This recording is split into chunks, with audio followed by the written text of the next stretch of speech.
Welcome back to Motivation Library. You know the drill by now. Hit that subscribe button and give the video a like if you're enjoying these dives into these fascinating books. Always love a good book. Today, we're going deep on For Love of Country, Leaves the Democrat Party Behind. By Tulsi Gabbard, right? Yep. You probably recognize her from her time as a Democratic congresswoman from Hawaii. And as a 2020 presidential candidate. Exactly. Yeah. She's since gone independent, and this book is a pretty pointed critique of the Democratic Party. From the inside. Which is what makes it so interesting, right? She's not just some outside observer. She was in the thick of it. And she doesn't hold back. Not at all.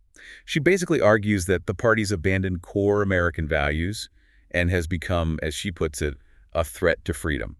That's a strong statement. No kidding. So we're going to try and break down her arguments, look at the evidence she uses, and think about what it all means. Sounds like a plan. Okay, so one of the first big things Gabbard tackles is this idea of the erosion of freedom in America. Okay, so what does she mean by that? Well, she argues that the Democrats have become more and more authoritarian. Authoritarian. Yeah, like they're trying to control information, and shut down anyone who disagrees with them. Interesting. Does she give any examples? Oh, yeah, tons. One is the expansion of surveillance powers under the Patriot Act. Right, that was after 9/11. Yep. Gave the government a lot more power to collect data on citizens. Which, raised some serious concerns about privacy. Exactly. And then she talks about the FBI Richmond memo. What was that about? Well, it targeted radical traditionalist Catholics. Radical traditionalist Catholics. Basically, the memo suggested that Catholics who prefer the Latin Mass could be extremists. Wow, really? Yeah. It caused a lot of controversy because people saw it as, unfairly targeting a specific religious group just because of their beliefs. I can see why that would be controversial. It does Yeah. seem a bit extreme. Right. And Gabbard sees it as part of this bigger trend of trying to silence dissenting voices. Like, if you don't agree with them, they'll try to shut you down. And what about big tech? Does she talk about them? Oh, absolutely. She says big tech is in on it, too.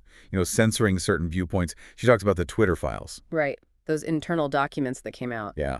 They showed how Twitter, sometimes under pressure from the government or political groups, would suppress certain content, like certain accounts or even just, tweets. That's pretty worrying. For sure. Yeah. Because it raises all these questions about, freedom of speech and the power these tech companies have. Absolutely. And the government's role in all of this, too. Exactly.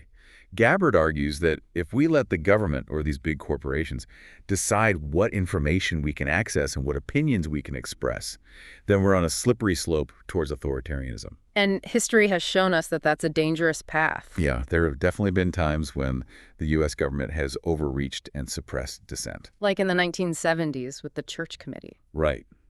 They investigated all those intelligence abuses. It's a good reminder that we always have to be vigilant about protecting our freedoms. Absolutely. Freedom is fragile, Yeah. You have to fight to protect it. Okay, so moving on, Gabbard then gets into identity politics. She argues that the Democrats are using racial and gender divisions to grab more power. Interesting. How so? Well, she's really critical of what she calls woke ideology. Woke ideology. Yeah, she says it puts too much emphasis on group identity over individual merit. It creates a culture of victimhood and resentment. I can see how that could be divisive. Right. And she also criticizes the focus on equity over equality. I've heard people talk about that. What's the difference again? Well, equality is about, giving everyone the same opportunities, right? But equity is about trying to achieve equal outcomes. Even if it means treating people differently based on their group identity. Exactly. And Gabbard argues that this pursuit of equity often ends up disadvantaging certain groups and creating a system where people are judged not on what they can do, but on what group they belong to. So she sees it as a kind of reverse discrimination. Yeah, in a way. And she ties this back to her critique of identity politics as a whole, which she thinks is ultimately divisive and harmful to society. Well, it's true that identity politics has a long history.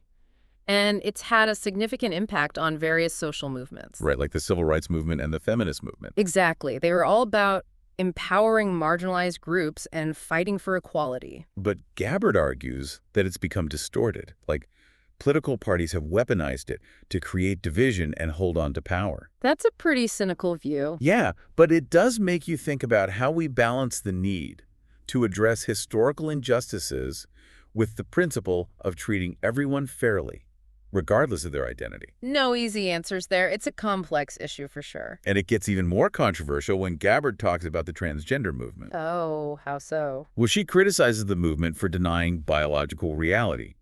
She's worried about the potential harm to women and children. That's a very sensitive topic. Definitely.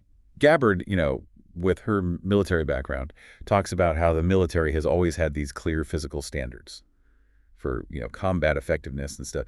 And she uses that to highlight the importance of recognizing the biological differences between men and women. I see. So where does that lead her? Well, she thinks that blurring the lines between genders could have serious consequences, especially in areas like women's sports. And what about, the safety of women and girls in places like restrooms and locker rooms? Right. It's a really complex issue with strong arguments on both sides. Absolutely. And Gabbard's perspective definitely challenges conventional thinking. But I think it's important to hear her out and consider the potential impact of these transgender policies on different groups of people. Agreed. It's important to have these conversations even when they're difficult. Okay, shifting gears a bit. Gabbard then dives into foreign policy. And as a veteran, she's really critical of what she calls America's regime change wars. Like the wars in Iraq and Afghanistan. Exactly. She argues that they've been disastrous, leading to instability and human suffering, and even the rise of extremist groups. That's a pretty common critique of those wars. Right. And Gabbard actually connects this to President Eisenhower's farewell address. Oh, where he warned about the military-industrial complex. Yes. She argues that those warnings have come true, that the military-industrial complex has way too much influence over U.S. foreign policy, and that it pushes the country into unnecessary wars. For profit and political gain. Yep. And she really emphasizes the human cost of these wars, all the lives lost, the suffering of both soldiers and civilians. It's a powerful argument, especially coming from someone who has experienced war firsthand. Right. It makes you think about the motivations behind American foreign policy and the potential consequences of all this intervention around the world. Definitely something to think about. And then she talks about the dangers of escalating tensions with countries that have nuclear weapons. Like the possibility of an actual nuclear war. Yeah. She even brings up that false missile alert in Hawaii back in 2018. Oh, wow, where people thought a ballistic missile was coming. Yeah. It turned out to be a false alarm, but it just shows how close we are to potential disaster. This is a scary thought. Totally. And Gabbard argues that the Democratic Party's foreign policy choices are making that kind of catastrophe more likely. So what does she propose instead? She wants a more restrained approach, one that prioritizes diplomacy and de-escalation, trying to avoid anything that could provoke a conflict. Makes sense. Why risk it, right? Exactly. And that really underscores how important it is to think about the consequences of foreign policy decisions and to prioritize peace and stability over aggression and military action. I think we can all agree on that. Nobody wants another war. So yeah, we've covered a lot in just this first part of our deep dive into Tulsi Gabbard's For Love of Country.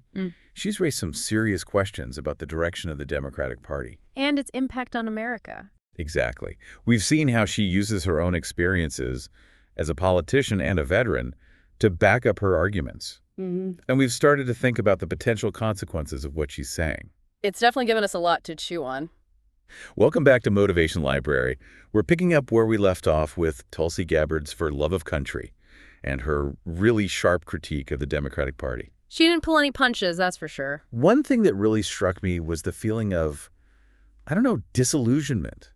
Like she went into politics with these ideals and then just got, more and more disenchanted. Yeah, kind of like her hopes were crushed by what she saw. Exactly.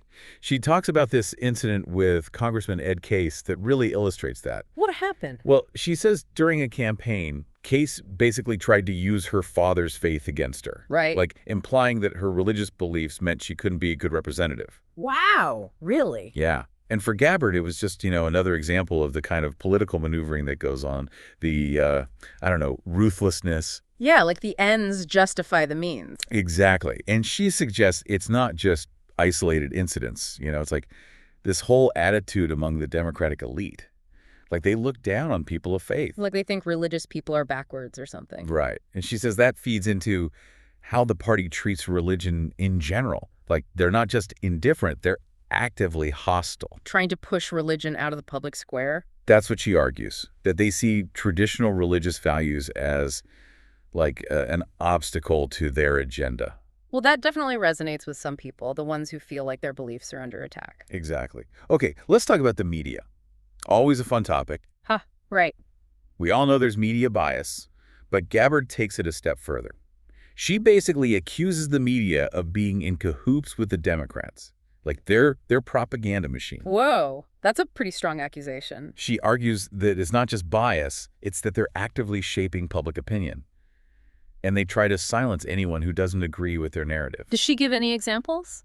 Oh yeah, plenty. She brings up the whole Russian collusion story, how the media ran with it for years, but there was never any solid proof. It was a big story for a long time. And Gabbard basically says the media was so focused on taking down Trump that they, I don't know, just ignored facts. And hyped up any little thing that fit their narrative. Exactly. And she says it's not just about Trump, that they do this all the time. You know, they downplay or ignore stories that don't fit their agenda. Like what?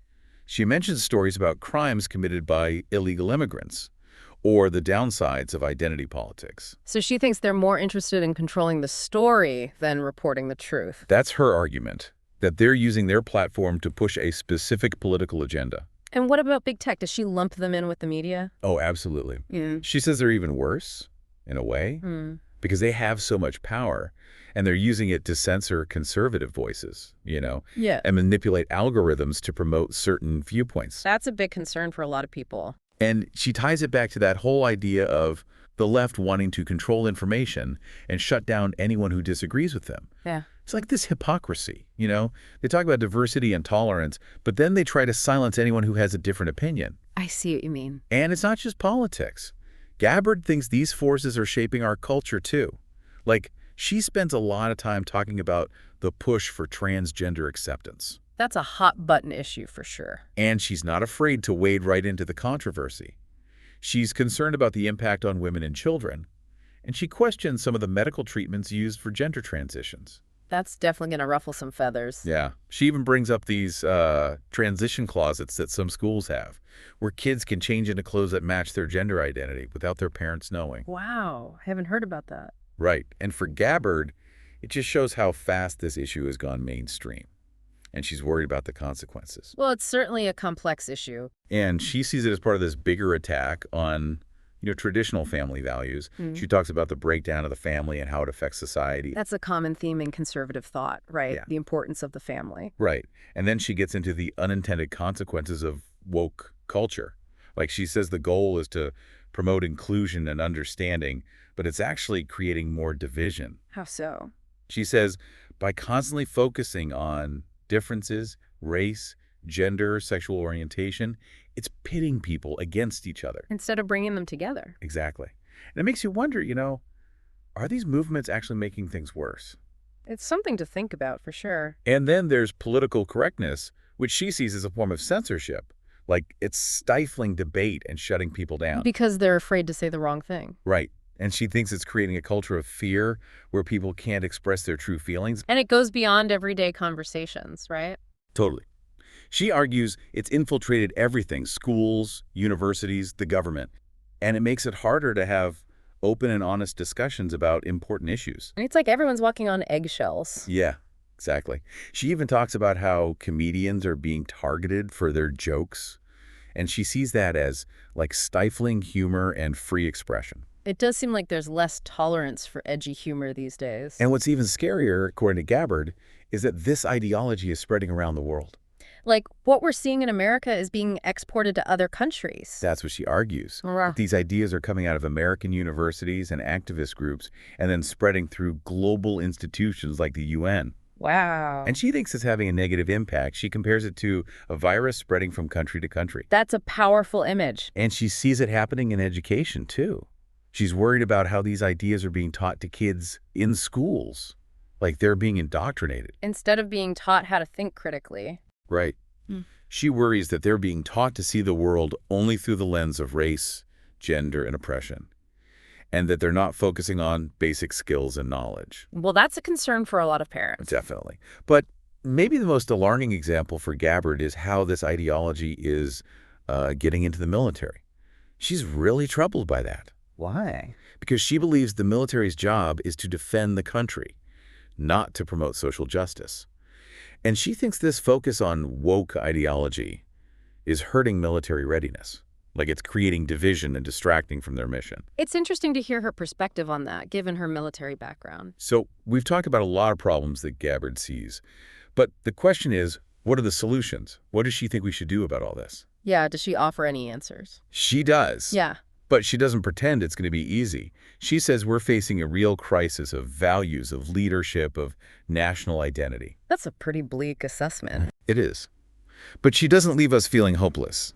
She actually lays out some specific steps that individuals and communities can take to fight back. Like what?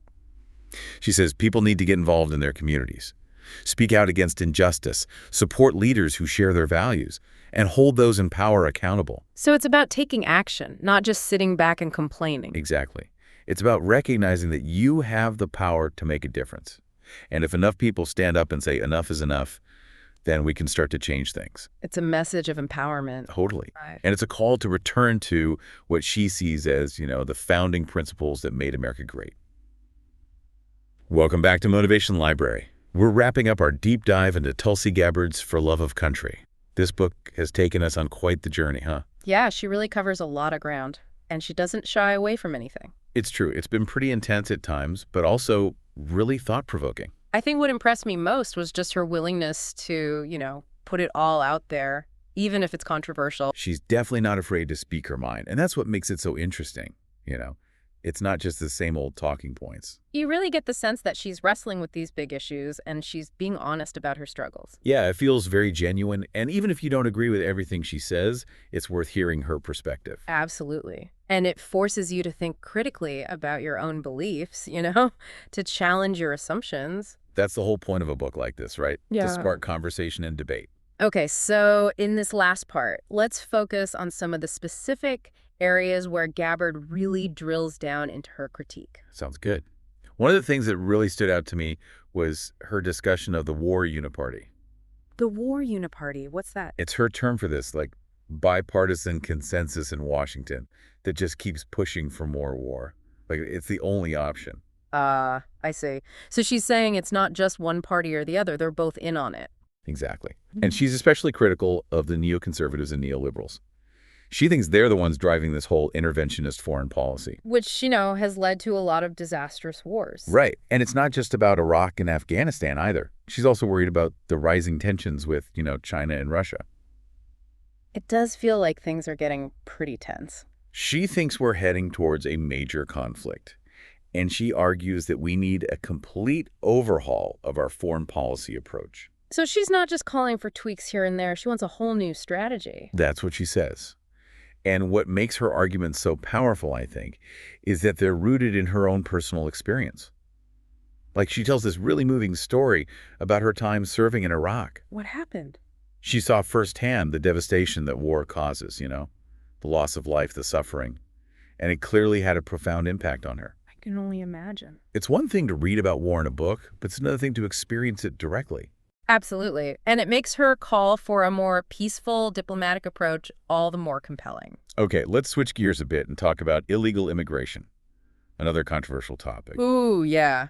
That one always gets people fired up. And Gabbard doesn't hold back here either. She basically accuses the Democrats of purposely opening up the borders to create a new voter base. Wow. That's a bold claim. It is. But she does try to back it up. She talks about how the Democrats' rhetoric on immigration has changed over time. Like they've shifted away from border security and towards this more open border stance. And what about sanctuary cities? Does she mention those? Oh, yeah.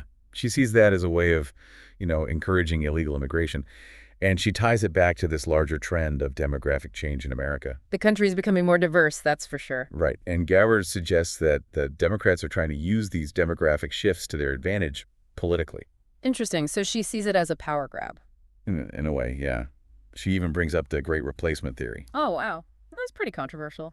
It is. It's this idea that, there's a deliberate effort to replace white populations with non-white immigrants. I know that's a big thing in, white supremacist circles. It is. Yeah. And I think it's important to be clear that Gabbard doesn't explicitly endorse that theory. She just brings it up as part of the larger conversation about immigration. So she's acknowledging the anxieties and fears that some people have about these demographic changes. Right. And again, Whether you agree with her conclusions or not, I think it's important to have these conversations, even if they're uncomfortable. Agreed. We can't just ignore these issues. Okay, what about identity politics? Hmm. She spends a lot of time on that, too. What's her take? She basically argues that the Democrats are using identity politics as a weapon to divide people. Divide and conquer. Exactly. She says they're pitting groups against each other based on race, gender, sexual orientation, all that stuff. And she thinks it's weakening the country. It's creating more division than unity. Exactly. And she sees it playing out everywhere. You know, schools, workplaces, even personal relationships. It's like everything is viewed through this lens of identity. That's what she argues. And she thinks it's gone too far. Like, it's creating more resentment than understanding. It's an interesting perspective. And one of her most controversial points is that identity politics is actually being used to promote anti-white racism. Whoa, that's going to raise some eyebrows. I know, it's a very sensitive issue. Uh. But she does give some examples, like the way some schools are teaching about race, or how non-white applicants are given preferential treatment in some hiring processes. Affirmative action, things like that. Right. And she argues that this focus on race, while it's meant to address historical injustices, is actually leading to a new form of discrimination.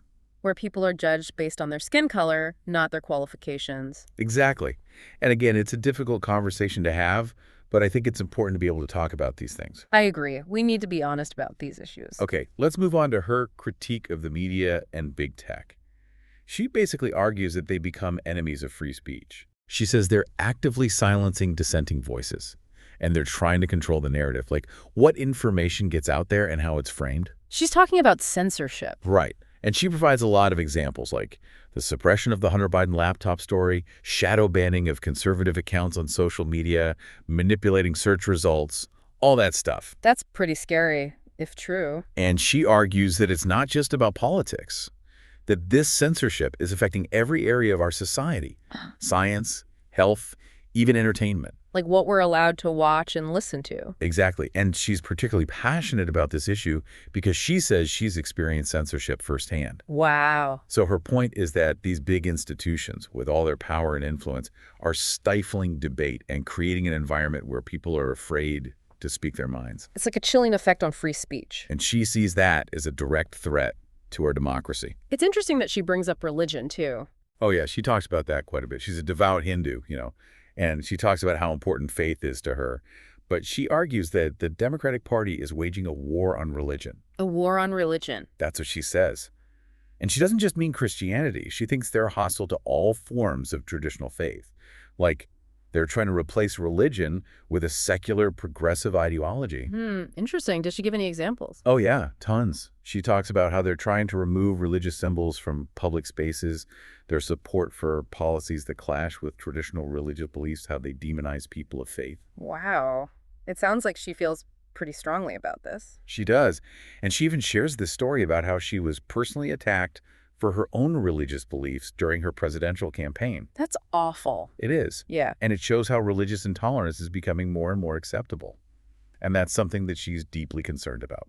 So we've talked about all these problems that Gabbard sees, but what about solutions? Does she offer any? She does. And that's one of the things I appreciate about this book. She doesn't just complain, She actually tries to offer some answers. What does she suggest? Well, she doesn't sugarcoat it. She says, it's going to be tough. We're facing a real crisis, a crisis of values, leadership, national identity, all that stuff. But she also offers some hope. She believes we can turn things around, but it's going to take a real effort from all of us. So what can we do? One of her main recommendations is civic engagement, like getting involved in your community, running for office, speaking out against injustice, supporting leaders who share your values, all that stuff. So basically taking ownership of our democracy. Exactly. And she also talks about personal responsibility, living a virtuous life, building strong families, being a good citizen, all that stuff. It's about recognizing that change starts with each of us. Makes sense. And finally, she stresses the importance of unity, like coming together as Americans, despite our differences, and focusing on what unites us, finding common ground, building bridges, all that good stuff. That's a nice message. So to wrap up this deep dive into Tulsi Gabbard's For Love of Country, I think the key takeaways are, first, it's a really powerful critique of the Democratic Party and where she sees the country headed. And even if you don't agree with everything she says, she raises some really important questions. Exactly. And finally, she offers a message of hope and empowerment. Like, we're not powerless. We can make a difference if we're willing to put in the work. Well said. We hope you found this deep dive informative and maybe even a little inspiring. If you did, hit that like button and subscribe to Motivation Library for more fascinating book explorations. Keep those minds sharp.